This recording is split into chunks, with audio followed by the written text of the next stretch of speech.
L'opération Ndobo lancée par le gouvernement par le biais du vice-premier ministre de l'Intérieur, Maître Jacques Chabani, fait déjà des victimes comme relevé par le président de la République. Lors du briefing co-animé avec le ministre de la Communication, le vice-premier ministre de l'Intérieur précise que l'opération Ndobo concerne tout le pays. Malgré l'optimisme du président angolais quant à la signature de l'accord de paix entre Tshisekedi et Kagame, la population de l'Est demeure sceptique. Et en société vers la disparition de la route nationale numéro 1 reliant Kinshasa-Chikapa via Lubumbashi. Et pour cause, les érosions la consument et risquent de pénaliser la capitale pour la survie alimentaire. Un nouveau journal vespéral sur votre télévision, mesdames, messieurs. Bonsoir et bienvenue. On va commencer avec la sécurité. Briefing spécial co-animé par le ministre de la Communication et le vice-premier ministre et ministre de l'Intérieur, Sécurité, Décentralisation et Affaires coutumières a mis en lumière l'opération dénommée Ndobo, relevée par le président de la République dans son discours sur l'état de la nation. Le banditisme urbain fait des victimes. Cette opération, a souligné Maître Jacques Chabani, permet de traquer et de maîtriser totalement les Koulouna. C'était dans la soirée du jeudi 12 décembre 2024 au studio de la RTNC3. On en parle avec Patrick Issobongese-Bokuma. Dans cet exercice de redevabilité, le ministre de la Communication et Médias et porte-parole du gouvernement veut revenir sur les différents aspects soulevés par le président de la République lors de son discours sur l'état de la nation. Le tout premier, la problématique du banditisme urbain. Pour ce faire, Patrick Mouyaya a co-animé ce briefing avec le vice-premier ministre en charge de l'Intérieur, Jacques Chabani. Celui-ci va parler d'un plan opérationnel mis en place pour éradiquer le phénomène Koulouna. Il est dénommé Opération Ndobo. Donc nous l'avons pratiqué pendant plusieurs semaines dans la ville de Kinshasa et il s'est fait que le vendredi de la semaine passée, nous avons tenu une grande réunion avec le commandement national de la police, mais aussi celui de la ville de Kinshasa. C'est en conclusion de cette réunion du vendredi que nous avons décidé de passer à une étape supérieure. Et cette étape supérieure a fait l'objet d'une nouvelle formulation du plan opérationnel et nous l'avons dénommé tous ensemble avec les responsables de la police, le gouverneur de la ville de Kinshasa qui était aussi présent à cette réunion. Nous avons dénommé cette opération Ndobo, qui est une opération qui consiste principalement à maîtriser, mettre la main sur les bandes de criminels qui sont à la base de ce fléau, les maîtriser, les neutraliser et les mettre à la disposition de la police. Il n'y a pas seulement les arrestations, a fait savoir le vice-premier ministre en charge de l'Intérieur. La deuxième phase est juridictionnelle où tous les présumés bandits urbains sont déférés devant les cours et tribunaux de manière à répondre de leurs actes. Au niveau du gouvernement et avec le Conseil supérieur de la justice, nous venons de mettre en place aussi notre commission technique qui travaille sur la duplication de la deuxième phase de ces opérations, qui est une phase juridictionnelle, parce que tous ces criminels que nous sommes en train de neutraliser et maîtriser, nous les mettons à la disposition de la justice. Nous sommes en train de le faire ici à Kinshasa à travers des audiences foraines. En une seule journée, la police nationale congolaise a arrêté plus de 700 présumés bandits urbains à Kinshasa. Et l'opération Ndobo n'est pas seulement destinée à la ville-province de Kinshasa, elle concerne également toutes les villes de la République démocratique du Congo en proie au phénomène Koulouna. La précision a été donnée par le vice-premier ministre de l'Intérieur, Sécurité, Décentralisation et Affaires coutumières, Maître Jacques Chabani. C'était au cours du même briefing du 12 décembre 2024 au studio de la RTNC3. Patrick Issou revient. Face à la presse, au cours du briefing sur la question du banditisme urbain, le vice-premier ministre en charge de l'Intérieur a fait remarquer que l'opération Ndobo, lancée après la réunion d'évaluation sur la problématique du banditisme urbain, concerne toutes les villes du pays où cette situation est signalée. La ville de Kinshasa a été choisie comme province pilote, étant donné qu'elle est la capitale du pays. Ça me rappelle une phrase d'un ancien ministre de l'Intérieur français, Charles Pasqua. Oui, Charles Pasqua disait un jour, il faut savoir terroriser les terroristes, déstabiliser notre pays sur le plan social. Lorsque vous dénombrez le nombre de victimes, le nombre de familles qui sont aujourd'hui dans la détresse parce que vous avez un enfant qui a reçu un coup de machette sur la tête, les cicatrices sont là, ça vous stresse, ça vous déstabilise, et que vous êtes responsable, que vous êtes gestionnaire et que vous devez gérer cette question, y mettre fin. Par moment, vous devez avoir un langage sévère, un langage qui va neutraliser aussi, rien que par la parole. Et l'avènement de notre gouvernement, du gouvernement actuel, et nous avons tenu une série de réunions qui a amené le commandement de la police nationale congolaise à nous proposer un plan opérationnel. Un plan opérationnel à l'échelle nationale pour gérer, réguler et maîtriser ce phénomène qui déstabilise nos villes, nos cités, nos agglomérations.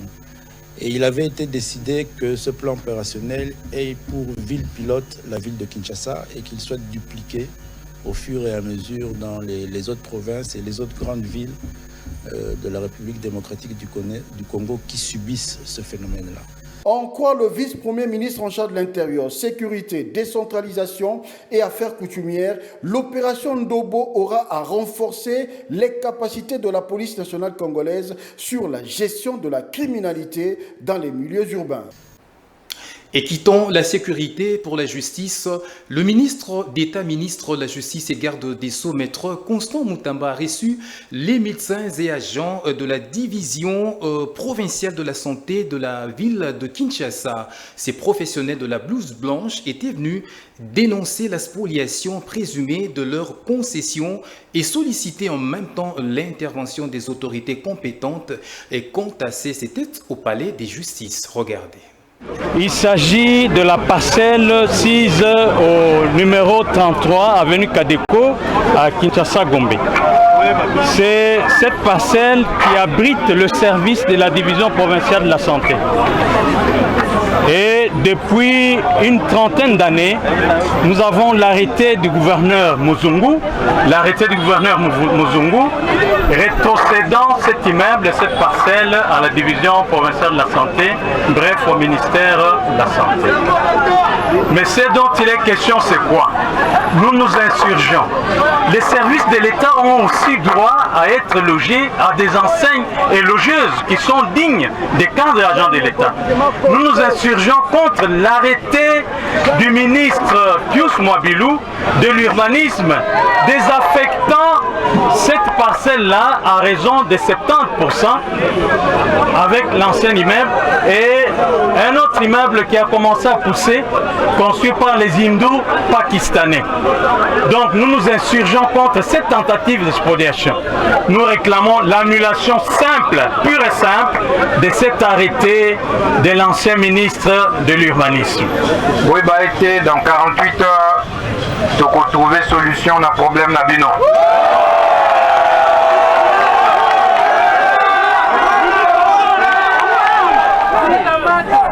Donc nakosenga na bino botika ba représentant na bino awa ba continuer musala na ba collaborateur na ngai pour que proposition moko concrète ya kozongisa bino na ba droit na bino ezwa mabote. En éducation, les travaux de construction du centre de ressources Mosala à Montbéliard avancent bon train. Le constat a été fait par la chef exécutive nationale Judith Souminois-Toulouka. C'était lors de sa visite effectuée le jeudi 12 décembre 2024 sur place dans la commune de Limete. Patrick Issot.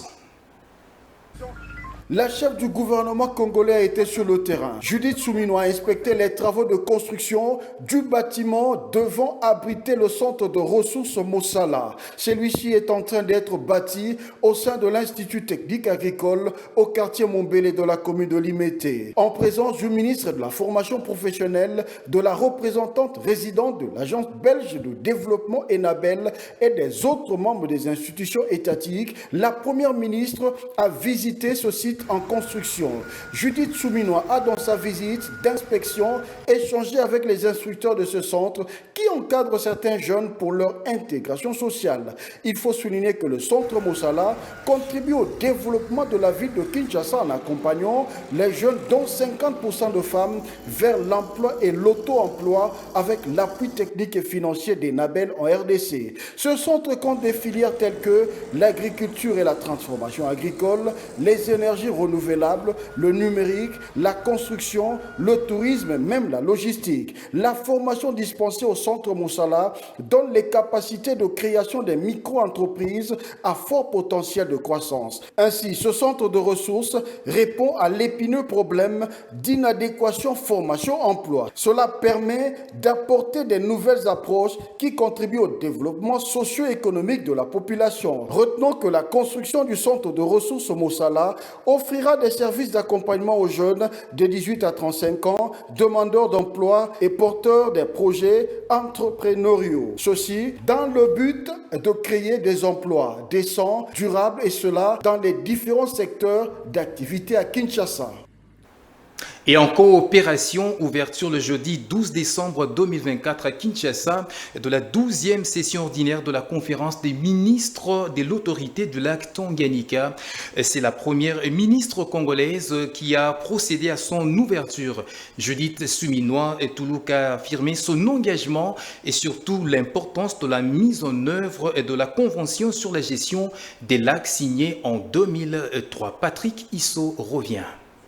Les représentants du Burundi, de la Tanzanie, de la Zambie et du pays hôte, la RDC, ont abordé des questions sur la gestion du lac Tanganyika. C'est la première ministre congolaise qui a ouvert cette 12e session ordinaire de la conférence des ministres de l'autorité du lac Tanganyika. Dans son allocution, Judith Souminois a affirmé l'importance de la mise en œuvre de la convention sur la gestion des lacs signée en 2003. Elle a souligné que cette convention est essentielle pour améliorer les relations entre les États riverains de manière à garantir une gestion efficace et durable des ressources du lac Tanganyika. Judith Souminois a aussi exprimé son engagement personnel à suivre les recommandations issues des sessions précédentes afin de favoriser une action concertée et cohérente.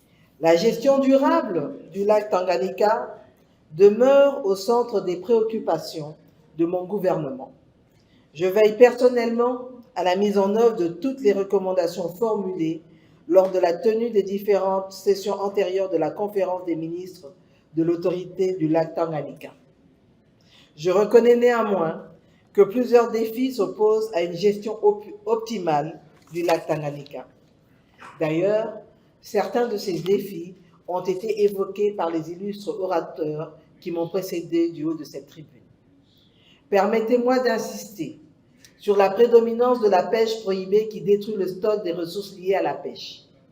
Il n'est point question de développer une quelconque plaidoirie en faveur de ce qui s'adonne à des pratiques destructives de ces ressources qui caractérisent ce grand lac considéré, à juste titre, comme le seul patrimoine partagé par nos 4 États. Ainsi, les participants ont de manière unanime reconnu les défis majeurs auxquels la région est confrontée, notamment la surpêche qui menace la biodiversité du lac et le contrôle militaire des activités. Le ministre congolais de l'élevage a pour sa part relevé l'importance de l'autorité du lac Tanganyika, dont la conférence ordinaire des ministres est accueillie en RDC pour la 3e fois. Les discussions ont mis en avant l'urgence de mettre en place des restrictions pour une gestion privée pertinent des ressources tout en tenant compte des enjeux sociologiques, politiques et sécuritaires de la région. Et prenons la direction de la Chambre basse du Parlement où cette institution a adopté et examiné le projet de loi sur la protection de la nature présenté par la ministre d'État en charge de l'environnement, Eve Bazaïba, le jeudi 12 décembre 2024. Selon le député national Pierre Soumey, rapporteur de la commission environnement, ce projet contient des dispositions novatrices, entre autres, faire concilier les objectifs du développement durable aux objectifs de développement économique. On en parle avec Rachel Adassa Liwala.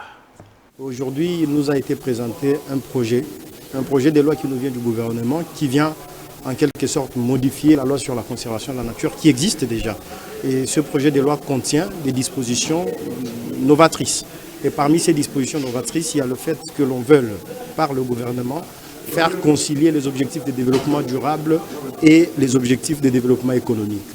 En cela, on a pensé dans ce projet un mécanisme appelé aires protégées et réserves communautaires. Pour nous, cela n'est pas conforme parce qu'une aire protégée est censée être protégée, non exploitée, et une réserve communautaire, c'est une réserve qui est dédiée ou mieux réservée à l'exploitation. Donc on ne peut pas, dans une aire protégée, c'est-à-dire dans un espace conservé, avoir la possibilité d'entrer et d'exploiter. La RDC gagne quelque chose. Je comprendrais que vous me disiez qu'au regard des services écosystémiques que fournissent la RDC, ce qu'elle gagne n'est pas à la hauteur de ce qu'elle aurait bien voulu ou mieux mérité de gagner. Alors ce qu'il faut faire, c'est quoi? Ce qu'il faut faire, c'est de prendre son rôle de leadership sur le plan environnemental dans le monde et surtout en Afrique, parce que je rappelle que avec le bassin forestier du Congo, qui est le plus grand bassin après l'Amazonie au monde, ce bassin est aujourd'hui en grande partie géré par la République démocratique du Congo. À nous seuls, nous avons près de 70% de la forêt et les autres pays du bassin du Congo se partagent le reste. Donc nous avons justement cette obligation de pouvoir être leader en matière environnementale en Afrique et pourquoi pas pour le monde. Et pour ça, il faut un leadership environnemental et il faut une politique environnementale rigoureuse. Et montons d'un cran vers la Chambre haute du Parlement où la plénière du jeudi 12 décembre 2024, conduite par son président Jean-Michel Sama Lukonde, a porté sur l'examen et adoption du rapport de la commission spéciale chargée de l'élaboration de la synthèse nationale des rapports des vacances parlementaires, ceci pour la période allant du 13 août au 14 septembre 2024. On en parle avec Affermi Vita. À cette rencontre, les sénateurs ont examiné et adopté le rapport synthèse nationale des vacances parlementaires présenté par la commission ad hoc. Ceci, conformément à l'article 104, alinéa 2 de la Constitution et selon les prescrits du règlement intérieur de la Chambre des sages, stipulant l'obligation à chaque sénateur de séjourner au moins pendant un mois dans sa circonscription électorale. Le rapport sur la synthèse des vacances parlementaires période août-septembre 2024 est adoptée. Bien sûr, je remercie d'abord le bureau de la commission spéciale qui a été mise en place, mais aussi tous les membres qui ont participé à ce travail. Et je demande à nos collègues de les encourager par nos applaudissements. Nous remercions bien sûr les membres du bureau de retourner à leur place. Ce rapport sera transmis à qui de droit. Signalons que les rapports examinés et adoptés concernent 24 de 26 provinces que compte la RDC. Les deux autres provinces étant en attente des élections législatives nationales et provinciales devant conduire au vote de leurs sénateurs. Et dans un autre registre, en visite d'État le jeudi 12 décembre 2024 en Afrique du Sud, le président angolais et médiateur de l'Union africaine dans la crise qui secoue la République démocratique du Congo et le Rwanda s'est montré optimiste quant à la signature d'un accord de paix entre Kinshasa et Kigali le dimanche 15 décembre prochain à Luanda, capitale de l'Angola. Une tripartite qui sera à cet effet tenue entre l'Angola, la République démocratique du Congo et le Rwanda. Reportage.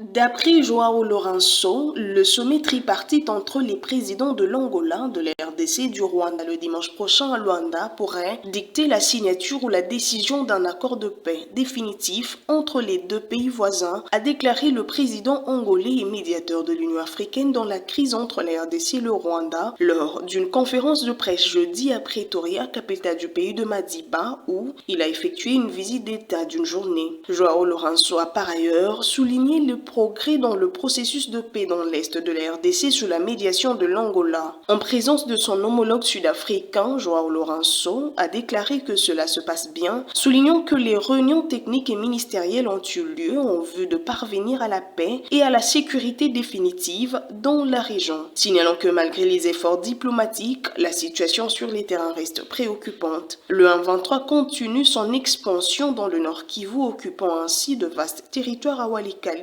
Masisi, Rutshuru et Nyiragongo. Les appels internationaux au cessez-le-feu demeurent sans effet. L'Afrique du Sud contribue également dans les efforts pour le retour de la paix dans l'est de la RDC à travers ses éléments au sein de la SAMI-DRC. Et si le président angolais s'est montré optimiste quant à la signature d'un accord de paix entre Kinshasa et Kigali, cela n'est pas du tout le cas pour la population de l'Est de la République démocratique du Congo. Celle-ci doute de la bonne foi de Kigali. Elle espère plutôt à une réponse militaire pour une paix durable dans la partie est de la République démocratique du Congo en proie à l'insécurité depuis plusieurs années. On en parle avec Rachel Adassaliwala plus tôt. Le processus du Luanda n'aboutira pas à une paix dans l'Est à cause de la mauvaise foi qui caractérise le Rwanda. C'est ce que pense Stuart Moyindo, membre de la société civile de Goma. Il propose plutôt une réponse militaire pour construire une paix durable dans cette partie du pays.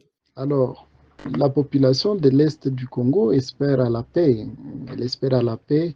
Au même moment, elle ne croit pas à l'aboutissement du processus de Luanda, en fait, à l'aboutissement au fait que la paix vienne de ce processus de Luanda, du fait notamment de la mauvaise foi qui a toujours été affichée par le Rwanda. Pour nous, la meilleure façon d'aboutir à la paix, c'est de construire une réponse militaire qui soit à la hauteur du danger. C'est d'arriver à contraindre, à chasser tous les envahisseurs qui occupent notre pays.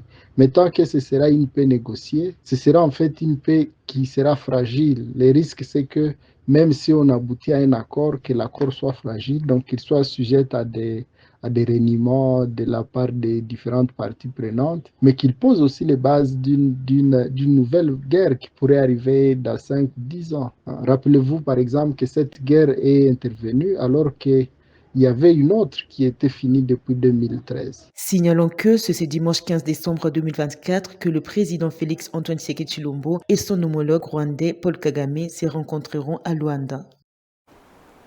Et revenons en politique. La Commission électorale nationale indépendante a annoncé ce vendredi 13 décembre 2024 la publication des premiers résultats des élections législatives nationales dans les circonscriptions électorales de Massi-Manimba et de Yakoma pour la soirée du dimanche 15 décembre. C'est le président de cette institution, Denis Kadima Kazadi, qui a procédé à cette communication lors de la réouverture officielle du centre électoral Bosolo à Kinshasa. Suivez. Prenons la parole, Denis Kadima, président de la centrale électorale A. D'abord, remercier le gouvernement congolais pour la réalisation de ce projet. C'est avec une grande joie et un immense sens du devoir que nous marquons aujourd'hui la réouverture officielle du centre électoral Bosolo. Cet événement symbolise non seulement une étape significative dans l'évolution de notre processus électoral, mais également l'engagement indéfectible de la Commission électorale nationale indépendante à toujours améliorer la gouvernance électorale en République démocratique du Congo.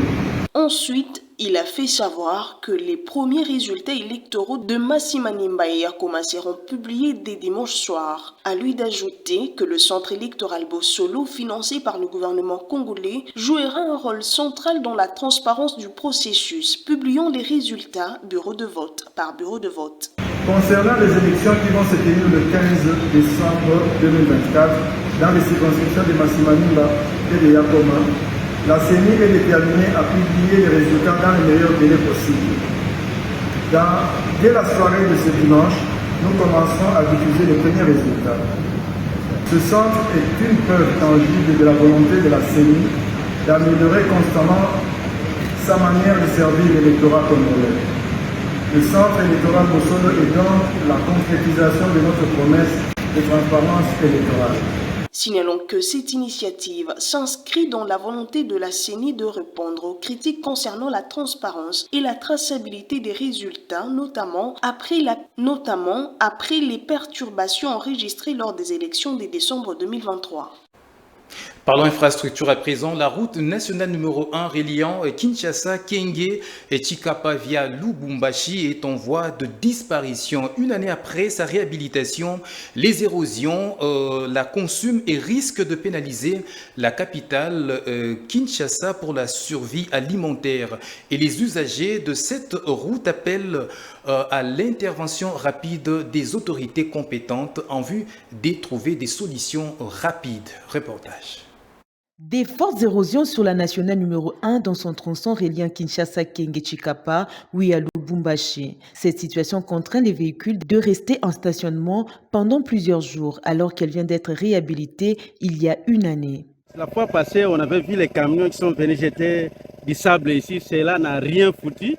Donc on a jeté du sable comme s'il y a du saleté. On peut encore ajouter du saleté parce qu'on n'a rien fait. Nous sommes toujours dans les difficultés. Au vu de l'état et de l'impraticabilité de cette route pendant ce temps de festivités, Kinshasa risque de faire face à la pénurie de certains produits de première nécessité. Et puis les personnels académiques de l'ISP Lubumbashi ont déclenché un mouvement de grève sèche. Ils emboîtent le pas à quelques instituts supérieurs et universités de Kinshasa. Ces derniers estiment que la grève constitue l'unique moyen pour faire entendre leur voix et de trouver gain de cause à leurs revendications. Cette décision a été prise à l'issue d'une assemblée générale organisée le jeudi 12 décembre à Lubumbashi, dans la province du Haut-Katanga. Suivez. Face à un gouvernement qui ne réagit que devant les menaces, il est nécessaire de lancer un mouvement de grève, déclarent les professeurs, assistants et chefs de travaux de l'ISP Lubumbashi. Depuis Bibois 2, Bibois 1, en 2022, les engagements jusqu'à aujourd'hui ne sont pas encore honorés par notre partenaire qui est le gouvernement. Sur l'échelle de valeur, les militaires, médecins et fonctionnaires de l'État ne valent rien aux yeux des députés nationaux et même provinciaux en termes de revenus mensuels et tout autre avantage lié à leur métier combien noble. Le fait de la corruption, il ne tient même pas compte du salaire de l'État. Dans l'ensemble, ils revendiquent une cause juste. Au cours de cette assemblée générale, tous à l'unanimité ont opté pour une grève sèche qui ira jusqu'à ce que le gouvernement répondra à leurs revendications. Nous, membres des corps académiques, scientifiques, administratifs, techniques et ouvriers, représentant le banc syndical de l'Institut supérieur pédagogique de Lubumbashi, considérant le mouvement de grève du banc syndical de l'enseignement supérieur et universitaire et de la recherche scientifique, déclenché depuis le 9 décembre 2024. Considérant le mot d'ordre lancé par le banc syndical auquel le personnel de l'ISP Lubumbashi appartient de droit, constatant que l'ensemble des revendications reprises dans les accords de Bibois 1 et 2 n'ont pas été respectées par le gouvernement qui est notre partenaire, vu l'urgence et la nécessité. Déclenchons à dater de ce jour une grève générale et sèche pour une durée indéterminée. Il faut signaler que c'est la toute première institution de l'ESU à avoir lancé le mouvement de grève à Lubumbashi. Et au-delà des frontières de la RDC, la Chine accuse les États-Unis d'Amérique de politiser le commerce international. Le jeudi 12 décembre, la Chine a critiqué les États-Unis d'Amérique qui envisagent de fournir plus de 3 millions de dollars américains aux entreprises de télécommunications américaines. Cela dans le but de retirer les équipements de télécommunications chinois.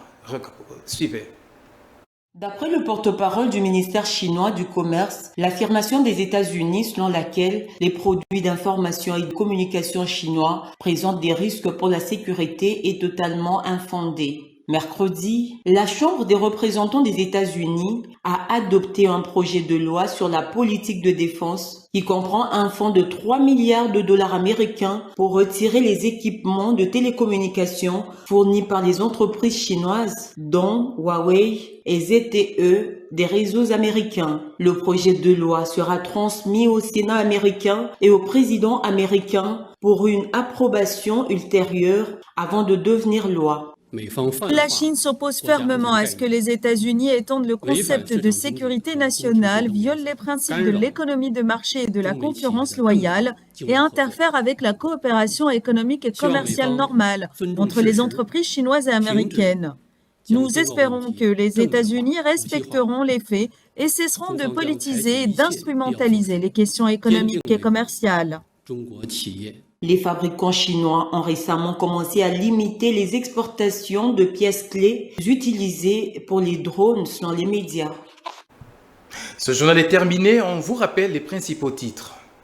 L'opération Ndobo lancée par le gouvernement par le biais du vice-premier ministre de l'Intérieur, Maître Jacques Chabani, fait déjà des victimes comme relevé par le président de la République. Lors du briefing co-animé avec le ministre de la Communication, le vice-premier ministre de l'Intérieur précise que l'opération Ndobo concerne tout le pays.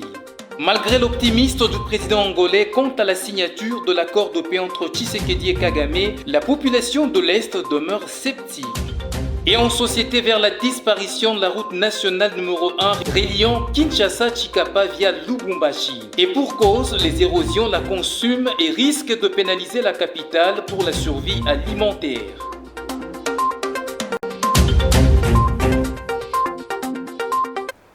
Et c'en est complètement terminé. Mesdames, Messieurs, merci de nous avoir suivis. Bon début de week-end chez vous. Au revoir.